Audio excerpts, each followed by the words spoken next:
Bonjour, comment allez-vous? J'espère que vous allez bien. Et si c'est le cas, c'est très chouette. Et si c'est pas le cas, je crois que le passage du jour va vous faire beaucoup de bien. Alors, ouvrez grand vos cœurs.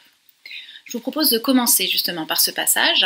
Il se trouve au chapitre 3 et nous allons lire les versets, des versets 26 au chapitre 4, verset 7. Chapitre 3, verset 26. Maintenant, par la foi en Jésus-Christ, vous êtes tous fils de Dieu. Vous êtes toutes filles de Dieu. Car vous tous qui avez été baptisés en Christ, vous vous êtes revêtus du Christ.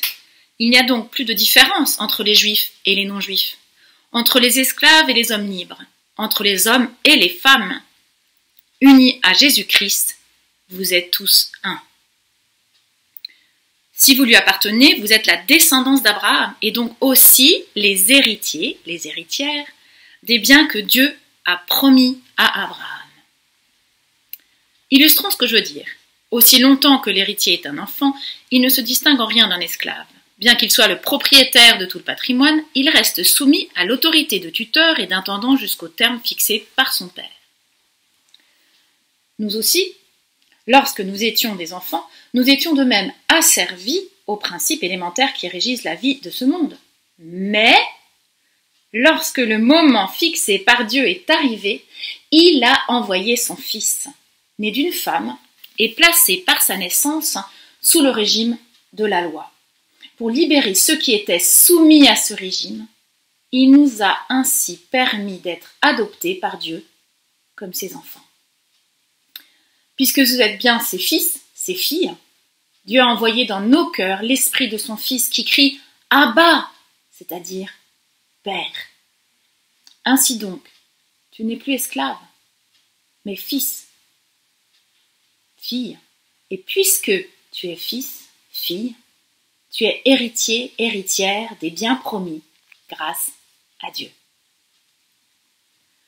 Alors nous avançons dans ce passage deux éléments essentiels, me semble-t-il, de notre identité en Christ repris par Paul.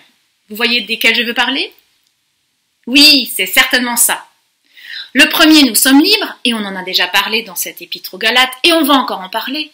Et le deuxième qui ressort ici, cet élément essentiel de notre identité en Christ, c'est le fait que nous sommes adoptés. Et on réalise dans ce texte que l'adoption découle réellement de la théologie et non finalement de la biologie. Dieu est un père adoptif. Il n'y a pas d'enfant, de fils ou de fille nés naturellement dans son royaume. Nous sommes toutes ici nées par adoption. Et cette adoption change fondamentalement notre statut. Ça va faire de nous ses enfants, ses filles chéries. Et nous sommes toutes unies en Jésus-Christ, comme nous l'avons lu. Quel que soit notre statut social, notre couleur de peau, de cheveux, notre passé, nos origines, n'est-ce pas merveilleux? N'est-ce pas le miracle le plus énorme d'être unis en Christ, sans différence? Ce passage, précisément, décrit les privilèges de cette adoption. Et je vous propose de les voir ensemble. C'est précisément, en fait, la partie de Galates 4, les versets 4 à 7. Dieu a envoyé son Fils, donc son Fils a été envoyé par Dieu, il s'agit bien de Jésus, et il est né d'une femme. On réalise qu'il n'y aura jamais d'autre Christ. Il n'y aura jamais personne d'autre comme lui que celui que Dieu a envoyé, Jésus-Christ. Et il est exactement celui dont nous avions besoin pour nous adopter. L'adoption est coûteuse. Le prix que Christ a payé était très coûteux. Cela a coûté sa mort et sa vie. L'adoption sauve les enfants, les fils, les filles de situations terribles. En Christ, en effet, nous ne sommes plus esclaves, nous sommes libres. Dieu ne nous a pas adoptés parce que nous sommes des filles adorables, avec des qualités attrayantes. Non, il nous a adoptés à cause de son amour. Il a voulu faire de nous ses fils, ses filles. Nous sommes des filles du Dieu vivant, les filles. L'adoption exige un changement juridique, un changement de statut. Nous sommes alors revêtus de Christ, nous dira Paul, et Dieu nous déclare siennes de manière officiel. Il nous fait passer des ténèbres à la lumière, de la situation d'esclave à la liberté en lui. Et si ça ne se suffisait pas, Dieu ne s'est pas contenté de nous déclarer comme ses filles, il le confirme en plaçant son esprit dans nos cœurs, qui s'écrit « Abba, cher Père !» et par son esprit, on reconnaît ce changement de statut. Et il va nous transformer par son esprit à travers cette adoption. Et il continue cette transformation. Et cette adoption nous donne le droit d'être une héritière de Dieu, de son royaume. Comment est-ce que tu réagis à ce message sur l'adoption? À ce message de liberté, d'héritage? Est-ce que c'est nouveau pour toi? James Packer dira dans son livre « L'adoption est le privilège le plus élevé que l'Évangile offre. Quel cadeau !» Alors je vous propose maintenant de digérer ce contenu en faisant quelque chose de très simple. Prenez un post-it et écrivez dessus ces deux vérités. 1. Je suis libre. 2. Je suis adopté. Ou simplement je suis libre et je suis adopté, de la plus belle couleur que vous ayez, avec de la... comme vous voulez. Mettez ce post-it à un endroit où vous passez plusieurs fois dans la journée.